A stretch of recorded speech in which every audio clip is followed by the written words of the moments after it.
Seja muito bem-vindo a mais um episódio da série Textos Difíceis, Verdades Claras.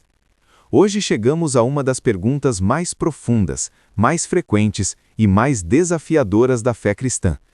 Uma pergunta que atravessa séculos, aparece tanto entre crentes quanto entre críticos da Bíblia e toca diretamente no caráter de Deus.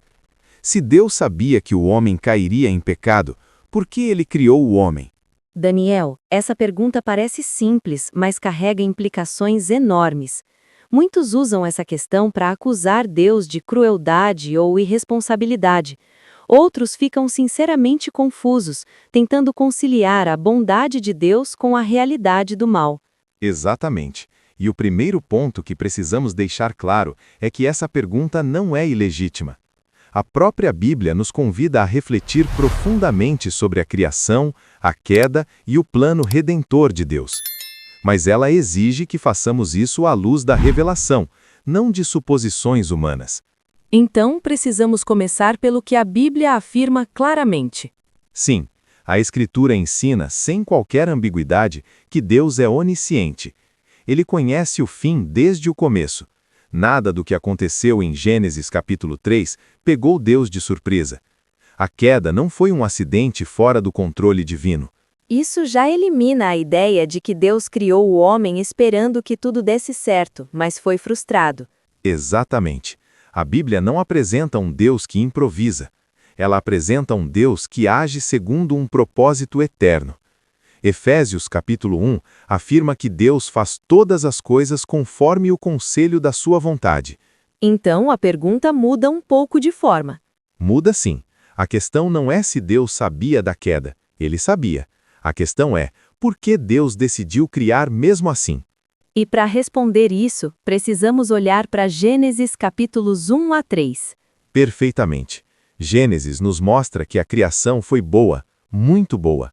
O homem foi criado à imagem e semelhança de Deus, em um estado de retidão, comunhão e alegria. O pecado não era necessário à criação. A queda não faz parte da essência do ser humano. Ou seja, Deus não criou o homem já caído.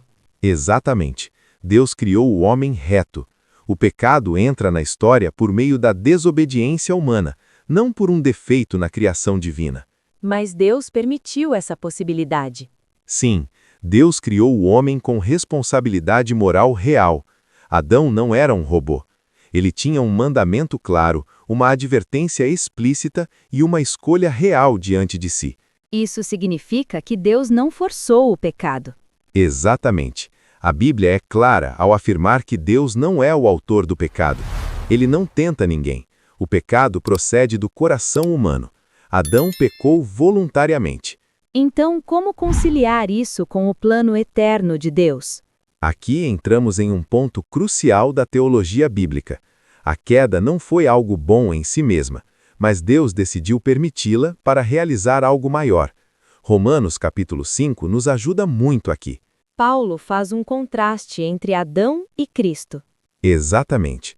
Por meio de um homem entrou o pecado no mundo, e por meio de um homem veio a redenção.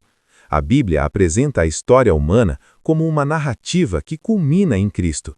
Então a criação já estava conectada ao plano da redenção.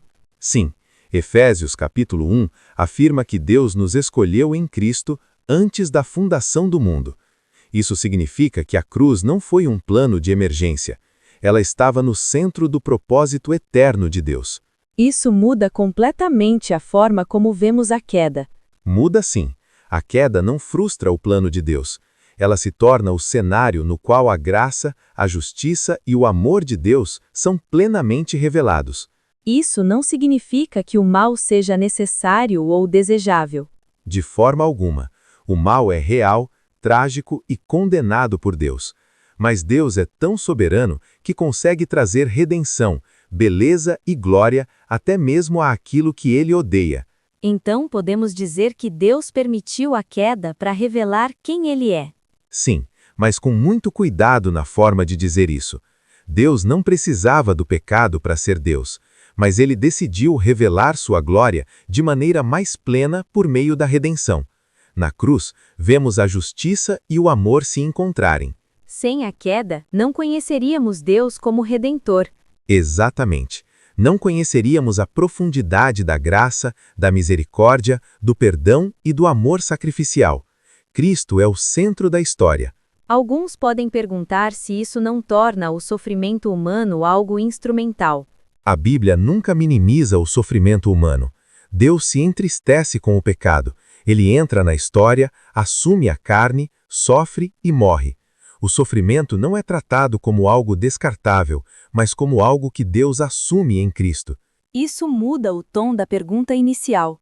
Muda profundamente. A pergunta deixa de ser por que Deus criou o homem sabendo que ele cairia, e passa a ser que tipo de Deus cria, permite a queda e ainda assim entra na história para salvar. Isso nos leva à cruz. Sempre. A cruz é a resposta final de Deus ao problema do mal. Ela mostra que Deus não observa o sofrimento à distância, ele o assume sobre si. Então, Deus criou o homem não apesar da queda, mas com um propósito redentor maior. Sim, um propósito que culmina em um povo redimido, restaurado e eternamente unido a Cristo. Apocalipse nos mostra um fim melhor do que o começo. Isso traz esperança para nossa própria história. Sem dúvida, nossa dor não é sem sentido. Nossa queda não é o capítulo final. Em Cristo, Deus está refazendo todas as coisas. Daniel, como podemos resumir esse episódio? Podemos resumir assim. Primeiro, Deus sabia da queda, e isso nunca o surpreendeu. Segundo, Deus criou o homem bom, reto e responsável. Terceiro, o pecado entrou pela desobediência humana, não por um defeito na criação divina. Quarto, Deus permitiu a queda para realizar um plano redentor maior em Cristo. Quinto, a cruz revela plenamente a justiça, o amor e a glória de Deus. Que essa verdade não gere acusações contra Deus, mas reverência, gratidão e esperança. Exatamente. O Deus que criou sabendo da queda é o mesmo Deus que salva sabendo do custo, e ele considerou que valeu a pena. Obrigada por acompanhar mais este episódio da série Textos Difíceis, Verdades Claras. Que essa verdade fortaleça sua fé e sua confiança no Senhor. Que Deus te abençoe e te guarde. Até o próximo episódio.